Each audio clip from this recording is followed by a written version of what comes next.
If you can, and again, one of the things I always felt I had an advantage.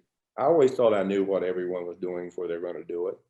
Now you may not be because they're gifted enough to get to them and bother them, but over the course of the game, you're going to get them to make mistakes. You're going to get them to make mistakes, and just hopeful it's in the right part of the game. And if throw a careless pass, you'll pick it off. And usually passes that are made in the open court and cross-court passes, they're going to be layups. They're going to be layups. It might be a three-point shot today. Because they'll run down 4-on-1 and some guy will shoot a three-point shot instead of having a layup. So even the thinking of the game has changed enormously today, and coaches embrace it. And that's why we're seeing an influx of much better shooters, players who are really gifted, handling the ball, moving the ball.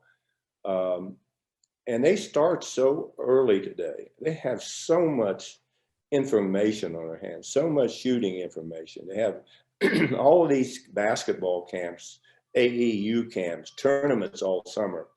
Most of these kids, when they come into the league, they know each other from playing against each other a number of times when they're teenagers. Totally. Do you think though that there is too much, fraternizing in the NBA today? Are guys too friendly because of social media and off-court friendships and relationships? I would never talk to anyone.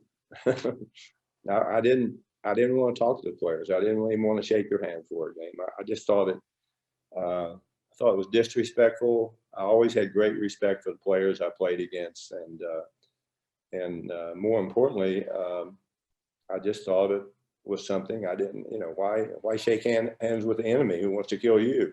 You should want to kill them first. So you look at it like it's a war rather than, a basketball game. Absolutely. It is a war. Yeah. It is a war. If you would, I've likened it to, people were always looking for motivational things. I think the greatest motivation comes from within. I really do.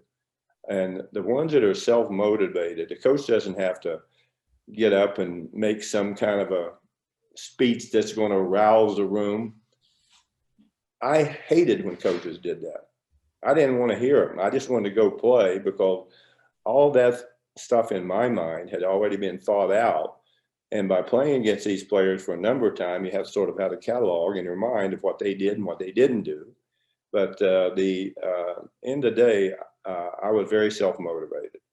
And today, it's just a much easier world for them. Everything they need to be a better player is there for them if they want to work at it. And, a lot of people, particularly older players, I wish I'd had this. It's not the case, okay? It's not the case. Forget it. We served our time when we played.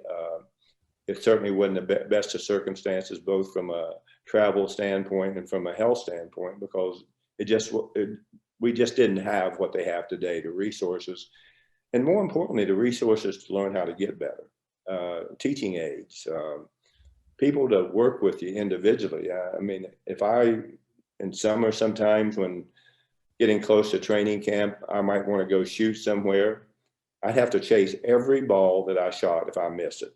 And so what it makes you do is not want to miss. And so you get to the point, and actually I know it sounds crazy and probably people think it sounds insane, but sometimes when you're shooting balls the right way, the ball will come out and it'll sort of bounce back to you, so you don't have to chase it all over the place. Well, if you hit the back of the rim, right? Because then it sort of rolls along the bottom of the net. If you can't shoot the ball straight, you're never going to be a great shooter. And shooting the ball straight and using your legs and having the right proper technique and learning how to shoot difficult shots from different positions. All of those things were stuff that I used to practice on my own. No one showed me how to do it. But I tried like crazy to be able to find a way to make shooting more difficult. So you had to shoot it straighter, had to have the right arc. I used to practice shooting the ball 2 or 3 different heights all the time, different release points. Again, it's everyone plays these little mind games. When you're playing mind games, um, they're important for you, they're important for yourself, and they're important for the person that's doing it to get better. You have to challenge yourself even when you're by yourself.